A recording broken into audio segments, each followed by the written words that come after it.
खुल जाएंगे सभी रास्ते, तू रुकावट से लड़ तो सही, सब होगा हासिल, तू अपने जिद पर अड़ तो सही।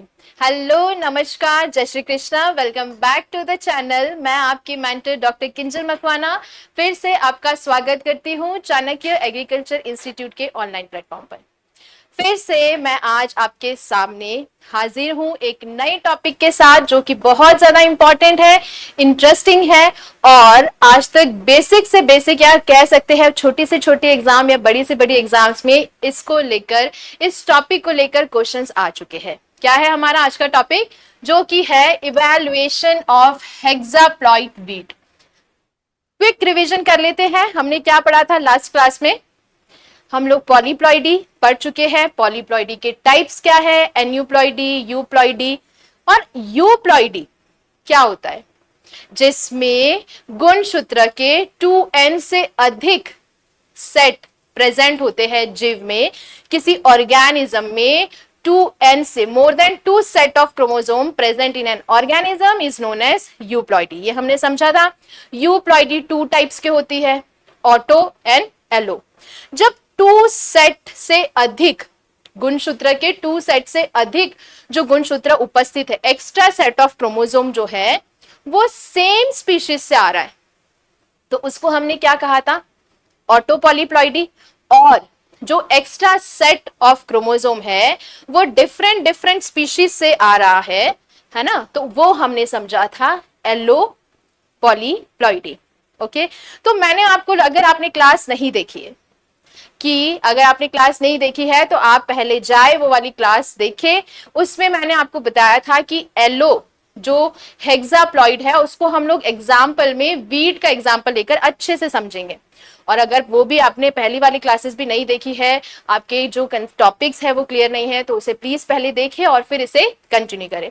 तो एलो हेक्साप्लॉइडी अगर हमें समझना है तो हम लोग वीट के एग्जाम्पल को लेकर बहुत अच्छे से समझ सकते हैं। ठीक है, चलो शुरुआत करते हैं। तो यहाँ पे हम देख रहे हैं हेक्साप्लॉइड की। सबसे पहले हम देखते हैं कि जो वीट है या गेहूं जो है ना, तो यहाँ पे ये जो वीट जिसमें हम हेक्साप्लॉइड कह रहे हैं, ये कौन सी स्पीशीज है, ये है ट्रिटिकम एस्टिवम। कौन सी है, ट्रिटिकम एस्टिवम, जो कि हेक्साप्लॉइड है। हेक्साप्लॉइड का मतलब क्या है, जिसमें 6 सेट ऑफ क्रोमोसोम क्या होंगे, प्रेजेंट होंगे। तो हम अगर वीट की बात करें बच्चे, तो वीट जो है ये डिप्लॉइड भी होते हैं, है ना, ये ट्रिप्लॉइड भी होते हैं, और इसमें टेट्राप्लॉइड भी जो है कंडीशन देखने को मिलती है। क्या है डिप्लॉइड, जिसमें 2 सेट ऑफ क्रोमोसोम प्रेजेंट होते हैं। ट्रिप्लॉइड क्या है, जिसमें 3 सेट ऑफ क्रोमोसोम प्रेजेंट है। और अगर हम बात करें टेट्राप्लॉइड, जिसमें 4 सेट ऑफ क्रोमोसोम प्रेजेंट होता है। ठीक है, लेकिन यहां पर ये वीट की अगर हम बात करें हेक्साप्लॉइड की, इवैल्यूएशन ऑफ हेक्साप्लॉइड वीट, जो आप रोटी खाते हैं, है ना, तो ये जो वीट की किस्म है वो कौन सी है, वो है ट्रिटिकम एस्टिवम। कॉमन वीट के नाम से भी जाना जाता है या ब्रेड वीट हम कहते हैं। भारत में बात करें तो कृषि में यहाँ पे गेहूं में जो ट्रिटिकम एस्टिवम की जो किस्म है 70 से 80% इसे उगाया जाता है।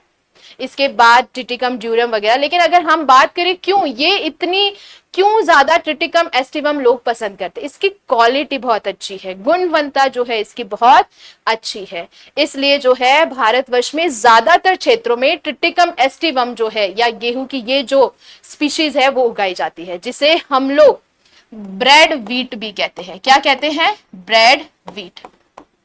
तो यहाँ पे हम बात कर रहे हैं कि ये जो षट गुणित गेहूं का विकास कैसे हुआ।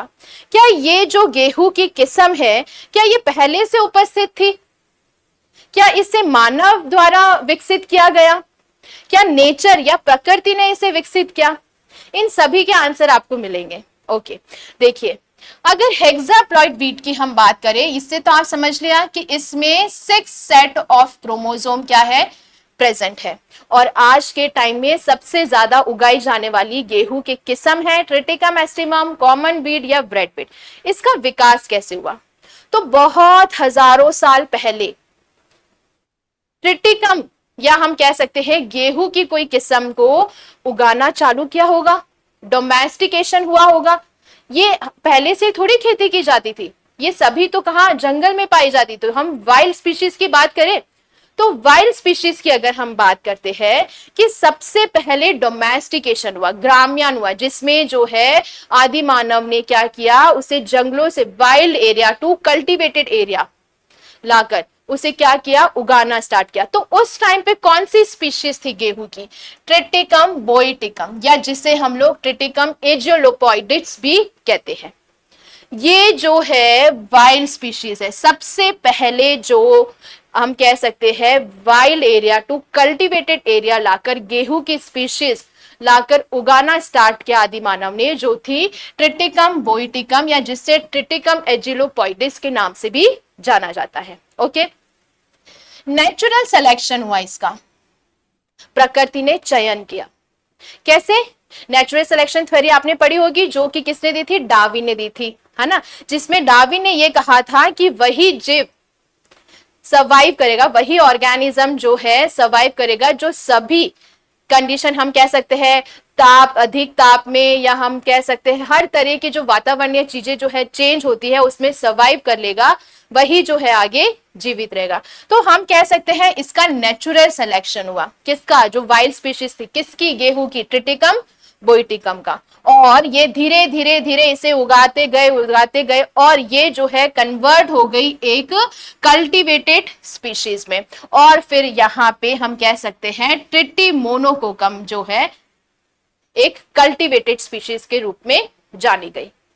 ठीक है, तो वाइल्ड स्पीशीज जो है दी नेचुरल सिलेक्शन हुआ, कल्टीवेटेड स्पीशीज में बदल गई, जो कि है ट्रिटिकम मोनोकोकम, जो कि कैसी थी, जिसका क्रोमोसोम नंबर 40 था, 2n, और डिप्लॉयड स्पीशीज थी। और यहां पे इसको जीनोम, जिस जीनोम से रिप्रेजेंट किया है, that is capital A and capital A. Okay, फिर क्या हुआ देखे, जो ट्रिटिकम मोनोकोकम जो ये स्पीशीज थी गेहूं की, जो कि 2n या क्रोमोसोम नंबर 14 था, जिसको जीनोम कैपिटल ए से डिनोट करते थे, उसका नेचुरल हाइब्रिडाइजेशन हुआ, संकरण हुआ। हाइब्रिडाइजेशन हम लोग पढ़ चुके हैं, नहीं देखा है जरूर जाके देखें। हाइब्रिडाइजेशन, संकरण, जिसमें दो भिन्न जीन प्रारूप वाले पौधों का क्या होता है, क्रॉस कराया जाता है, और जिससे नई हमें एक संकर प्राप्त होता है। तो नेचुरल हुआ, हमने पढ़ा था नेचुरल का मतलब क्या है कि प्राकृतिक ने, या हम कह सकते हैं कि जो प्रकृति है उसने क्रॉस कराया। किसका? मोनोकोकम का, जो ट्रिटिकम मोनोकोकम है उसका अननोन स्पीशीज गेहूं की कोई एक अज्ञात जाति थी, उसके साथ इसका क्या हुआ, क्रॉस हुआ। अब यहाँ पे आप कहेंगे मैम ये अननोन स्पीशीज क्यों लिख रहे हैं, आप इसका स्पीशीज का नाम क्यों नहीं लिख रहे? तो बच्चे यहाँ पर मैं बात करूं, वैज्ञानिकों ने अभी तक इसकी पुष्टि नहीं की है कि ये जो जाति थी वो कौन सी जाति थी जिसका इसके साथ क्रॉस हुआ था। लेकिन काफी बुक में बता रखा है एजियोलोपिस पेल्टोइड्स, एजियोलोपिस पेल्टोइड्स करके जो जाति थी जिसका मोनोकोकम के साथ में क्या हुआ था, क्रॉस हुआ था। ठीक है, और इसका जीनोम को हम रिप्रेजेंट किससे कर रहे थे, डबल बी। इसका जीनोम क्या है, कैपिटल ए, सॉरी यहाँ पे है कैपिटल बी। क्रोमोसोम नंबर 14, और ये भी कैसी थी, डिप्लॉइड थी, ये भी कैसी थी, डिप्लॉइड थी। क्लियर? इनका नेचुरल हाइब्रिडाइजेशन हुआ, प्राकृतिक संकरण हुआ, प्रकृति ने किया, और इससे जो हमें क्या मिला, F1 हाइब्रिड मिला। यहां से आपको एक ए आ गया, यहां पे देखिए आप, और यहां से इसका ये जीनोम आ गया, और इससे हमें क्या मिला, एक F1 हाइब्रिड मिला जिसका जीनोम ए भी था, और जो डिप्लॉइड थी क्रोमोसोम नंबर 14 था। लेकिन क्या यहाँ पे जो आपको संकर मिला वो कैसा था, बंध्य था, स्टराइल था। स्टराइल, बंध्य, क्या, जो कि कह सकते हैं फ्रूट्स नहीं बना सकता था, बीज नहीं बना सकता था। ऐसा क्यों? आपको पता है कि जब जब कोशिका विभाजन होता है ना, सेल डिवीजन होता है, उस टाइम पे मेटाफेज की अवस्था में जो होमोलोगस क्रोमोसोम होते हैं वो क्या करते हैं, पैरिंग करते हैं, साथ में आते हैं। लेकिन यहां पे जो होमोलोगस क्रोमोसोम उनकी पेयरिंग नहीं हुई, यहाँ पे पेयरिंग नहीं हुई, मेटाफेज अवस्था में पेयरिंग नहीं हुई। व्हाट इज द रीजन, क्यों पेयरिंग नहीं हुई? क्योंकि यहाँ पे तो मैंने कहा होमोलोगस क्रोमोसोम की समजात गुणसूत्र की क्या होती है, इनकी पेयरिंग होती है, लेकिन यहाँ पे तो दो अलग जातियां थी, दोनों के जो जीनोम थे वो डिफरेंट थे, तो यहाँ पे होमोलोगस पेयरिंग नहीं हुई। होमोलोगस पेयरिंग नहीं हुई तो यहाँ पर जो है आगे आप देख सकते हैं गैमेट्स नहीं बने, फर्टिलाइजेशन नहीं हुआ, फ्रूट्स नहीं बने, सीड्स नहीं बने, इसलिए यहाँ पे F1 जो था वो कैसा था, फर्टाइल था। लेकिन यहाँ पर प्रकृति की अगर आप बात करें तो देखो यहाँ पर प्रकृति ने अपने आप, ऐसा होता नहीं है, हम लोग केमिकल ट्रीटमेंट करवाते हैं क्रोमोसोम को डबल करने के लिए, जिसको हम यूज करते हैं कोल्चिसिन, पढ़ा था हमने। तो यहाँ पे नेचर में अपने आप क्या हुई, क्रोमोसोम डबलिंग हुई, गुणसूत्र क्या हो गए, डबल हो गए। ठीक है, तो यहाँ पे जो गुणसूत्र डबल हो गए, तो आप देखें यहाँ पे गुणसूत्र कितने थे, 14 थे, तो यहाँ कितने हो गए, टोटल 28 गुणसूत्र या क्रोमोसोम हो गए। और ये जो है टेट्राप्लॉइड स्पीशीज यहाँ पर कहलाई, जो कि थी ट्रिटिकम टर्जिडियम, ट्रिटिकम टर्जिडियम, जो कि टेट्राप्लॉइड स्पीशीज थे, और इसे हमने एलो टेट्राप्लॉइडी भी इसको हम कहते हैं। एलो टेट्राप्लॉइडी, एलो मींस जिसमें दो genome, extra set of genome जो है डिफरेंट स्पीशीज से आता है ना।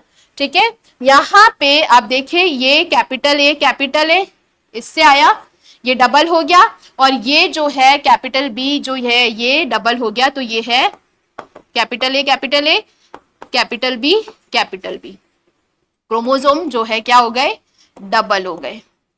क्लियर। और जो हमें यहाँ पे गेहूं की जाति मिली दैट इज ट्रिटिकम टर्जिडम, और ये कन्वर्ट हो गई, हमने उगाते गए, कल्टीवेट करते गए, और ये कन्वर्ट हो गए ट्रिटिकम ड्यूरम में। क्लियर। यहां से हमने समझा कि ट्रिटिकम मोनोकोकम का क्रॉस हुआ अननोन स्पीशीज से, F1 हमें मिला जो स्टेराइल था, इससे हमें क्रोमोसोम डबलिंग हुई नेचर में, और हमें क्या मिला, ट्रिटिकम टर्जिडियम जो है जाति मिली। इसके बाद ट्रिटिकम जो टर्जिडम है, अगेन नेचर में मानव इसमें इन्वॉल्व नहीं है। आज आप जो गेहूं की रोटी खा रहे हैं, इतनी शौक से आप खाते हैं, सुकून भरी जो रोटी आप शाम को काम करने के बाद आराम से जो खाते हैं, वो कौन सी गेहूं है, ट्रिटिकम एस्टिवम है। कॉमन नेम या उसको हम लोग ब्रेड व्हीट के नाम से जानते हैं। जो हेक्साप्लॉइड है उसका विकास कैसे हुआ वो हम समझ रहे हैं।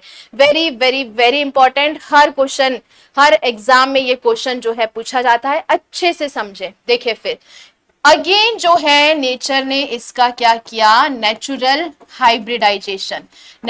हाइब्रिडाइजेशन हुआ। प्राकृतिक इसमें क्या हुआ, संकरण हुआ। किसके साथ, एक ट्रिटिकम टॉशे करके जो है गेहूं की वैरायटी थी, जो कि डिप्लॉइड थी, क्रोमोसोम नंबर 14 था, लेकिन इसका जीनोम आप देख सकते हैं, इसको हमने कैसे रिप्रेजेंट किया है, कैपिटल डी।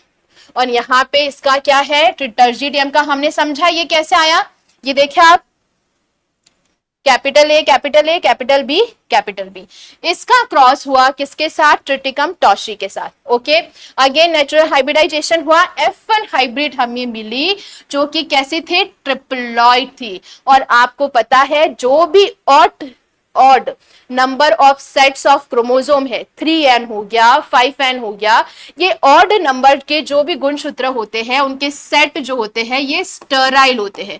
क्यों, क्योंकि इनके अंदर क्रोमोसोम सेपरेशन अच्छे से नहीं होता है।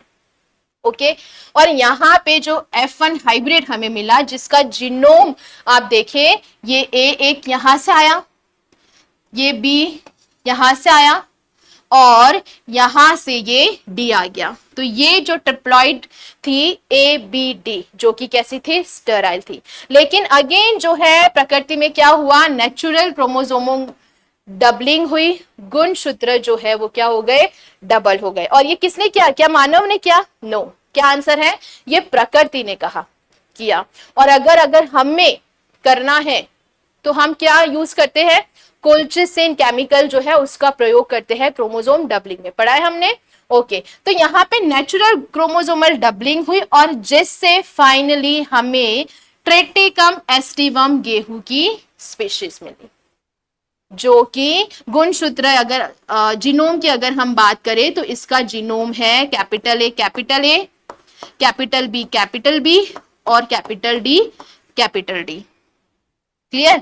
और ये जो है एलो हेक्साप्लॉइड को अगर आपको समझना है तो इसे एग्जाम्पल को लेकर समझ लेते हैं। एलो मीन्स व्हाट, कि यहां पे ये ए वाला जीनोम, बी वाला जीनोम और डी वाला जीनोम, ये जो जीनोम है ये डिफरेंट स्पीशीज से आए हैं, हेक्साप्लॉइड, है ना। अगर हम देखें, मैं यहां लिख ली हूं हेक्साप्लॉइड, 6 सेट ऑफ क्रोमोसोम, 2 2 और 2, तो ये अलग है, ये अलग है और ये अलग है, डिफरेंट स्पीशीज से आए हैं हेक्साप्लॉइड। और जो हमें मिला ट्रिटिकम एस्टिवम, जिसका गुणसूत्र या क्रोमोसोम नंबर जो है 42, and this is the hexaploid.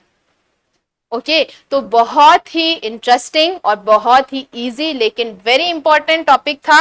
तो इवैल्यूएशन कैसे हुआ, इस तरह से अपने एग्जाम में आप इस तरह से लिख सकते हैं। और पूछा जाता है वाइवा में कि किसका क्रॉस किसके साथ हुआ, हमें मोनोकोकम कैसे मिली, मोनोकोकम का क्रॉस किसके साथ हुआ, तो हमें ट्रिटिकम एस्टिवम मिली, है ना। ये सब चीजें आप अच्छे से इसको समझे। अब देखिए, हमने तो डिटेल में देख लिया, आपकी टेक्स्ट बुक में जो है इस तरह से दे रखा है, गेहूं एक पर बहुगुणिता पौधा है, पर बहुगुणित पौधा है। एलो हेक्साप्लॉइड जो है प्लांट है जिसमें 3 भिन्न जीनोम है, समझा हमने डिटेल में, जिसमें 3 डिफरेंट क्या है जीनोम है, कौन कौन से, एक ए, बी और डी। ठीक है, इन जीनोम की शोध प्राज्ञा निम्नलिखित है। अगर जीनोम ए की बात करें, ए की अगर हम बात करें तो ये जो ए, दूसरा पेन ले लेते हैं, बी और सी की अगर हम बात करें, ठीक है, तो यहां पे आप देखिए ए जो है इससे आया है ट्रिटिकम मोनोकोकम से, very very very important. B जो है अज्ञात प्रजाति, है ना, मैंने बताया अज्ञात प्रजाति जो कि संभव लुप्त हो चुकी है और इसकी अभी तक पुष्टि भी नहीं हुई, लेकिन मानते हैं कि ये कौन सी स्पीशीज है, एजियोलॉपिस पेल्टोइड्स है। ठीक है, और डी वाला जो जीनोम है किससे आया है, एजियोलॉप्स टॉयसी से आया है। क्लियर, तो ये सी आया है आपके इससे। और हेक्साप्लॉइड है तो ये 6 सेट ऑफ जो है क्रोमोसोम इसमें प्रेजेंट है जो कि डिफरेंट डिफरेंट स्पीशीज से आए हैं। ओके, तो यहाँ पे हमने समझा evaluation of hexaploid wheat, very important, अच्छे से पढ़े। कोई भी डाउट हो तो जरूर जो आपकी स्क्रीन पे मोबाइल नंबर आ रहा है उस पे आप मैसेज कर सकते हैं। और ऑफलाइन क्लासेस स्टार्ट हो चुकी है, अगर आप पढ़ना चाहते हैं तो जरूर हमें संपर्क करें। कोई भी क्वेरी हो, चाणक्य जो है आपकी क्वेरी को सॉल्व करने के लिए ऑल टाइम प्रेजेंट है। मिलते हैं नेक्स्ट क्लास में, थैंक यू सो मच।